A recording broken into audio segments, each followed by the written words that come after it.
So we'll just F6 this. Get 4 land, so he can play something and make a dude.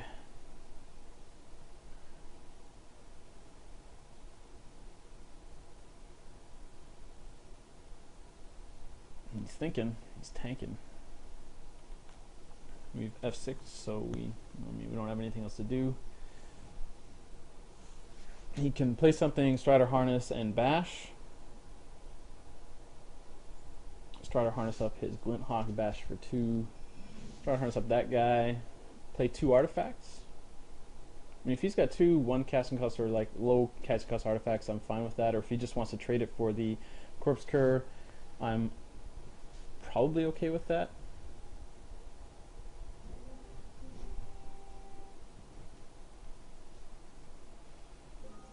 Interesting. I think he's just looking for the block there. Okay, so he knows Putrefax is coming.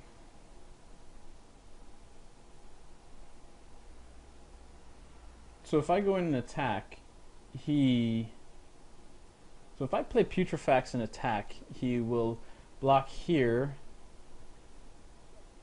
1, 2, 3, tap, block, lose his whole guys, and he will just go up 1 poison counter, lose and clear the table basically. Whereas I could attack, see where he blocks, probably here. He probably blocks there, prevents 1, but it doesn't matter. And then he's still got these guys, but then I can drop Carnifex Demon, which will wipe his entire team next turn. And you know, I don't really lose anything, but then I don't have a way to kill him, so I think I'd play Carnifex Demon before I play any of these guys here. So this first and then this. Just trying to decide if I drop. He might have Dispense Justice, so yeah. Okay, so we're just gonna bash in, I think.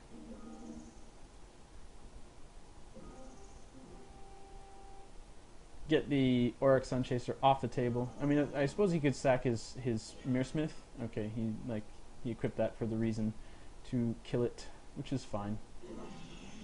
Like, I'm just like putting himself a little bit more out of range of the race. I suppose another play is Morak Replica equip sack, and just have a little bit more gas in hand. I mean, I have him to block as well for whatever he hastes up, and I can chump. I mean, because next turn, basically, I kind of want him to play the I kind of want him to play into Carnifex Demon. I want to draw a Swamp to make sure that it's live. So I'll do that. Keep my Grasp mana up.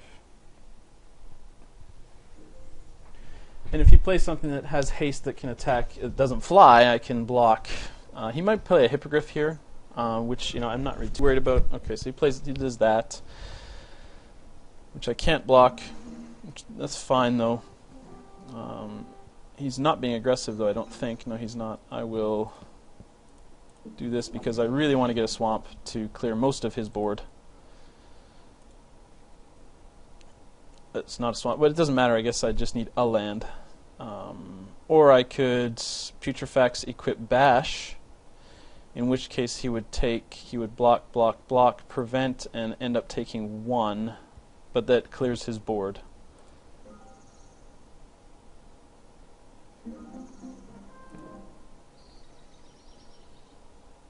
Or I could Carnifex Demon, clear most of his board, and then the next turn Putrefax, and Putrefax with Life Staff.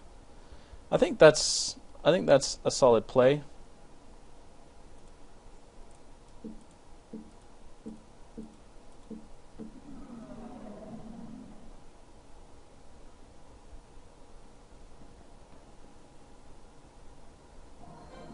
Okay, he'll just concede. All right, so good games there.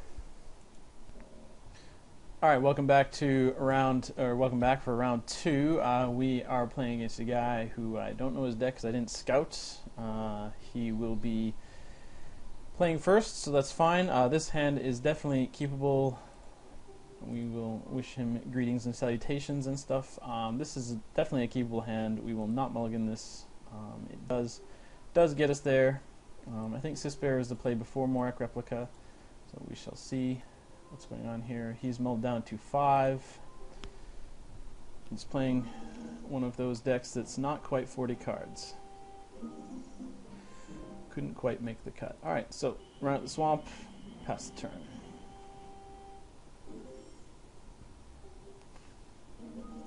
Alright. We shall run out a second swamp, pass the turn. A red-white Metalcraft deck. That's fine. I think then I want to run out Contagious Nim because it trades with whatever he's going to play, or Stinger. He's probably got Galvanic Blast, so I'm going to run out my Contagious Nim first, my least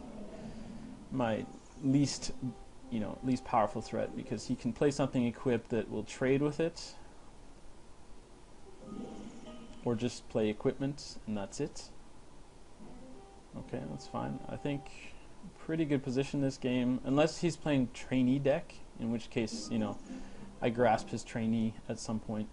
Okay, so let's bash in first.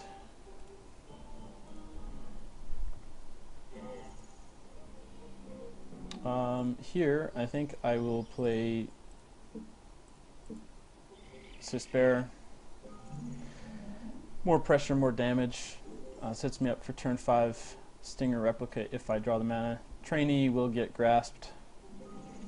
Or Berserkers, I don't really care about those guys. I can grasp that away and get him to 6 poison counters. I think that's excellent. That's a good enough play. Not quite what I wanted, but I will take it. Grasp these guys down.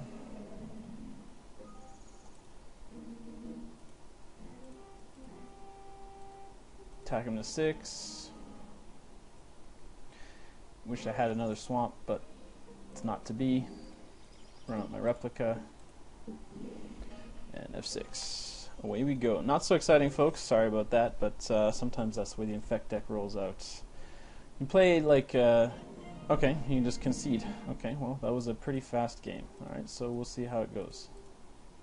Okay, so he is a red-white, obviously Metalcraft deck.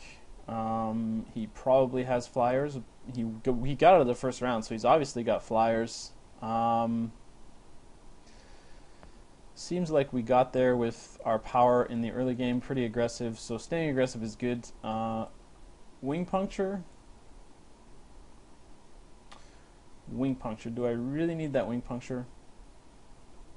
I am not sure. I don't know how many. I mean, the other guy had a ton of white flyers, so I'm not sure how many flyers this guy has. How much removal he's got. Is it... So the question becomes, Tainted Strike or Wing Puncture, which one is going to be the most versatile for me? We don't have that much removal outside of the Grasp, the Fume Spitter, and the Trigon, so we could just get gummed down in the sky. He obviously has ground guys, but...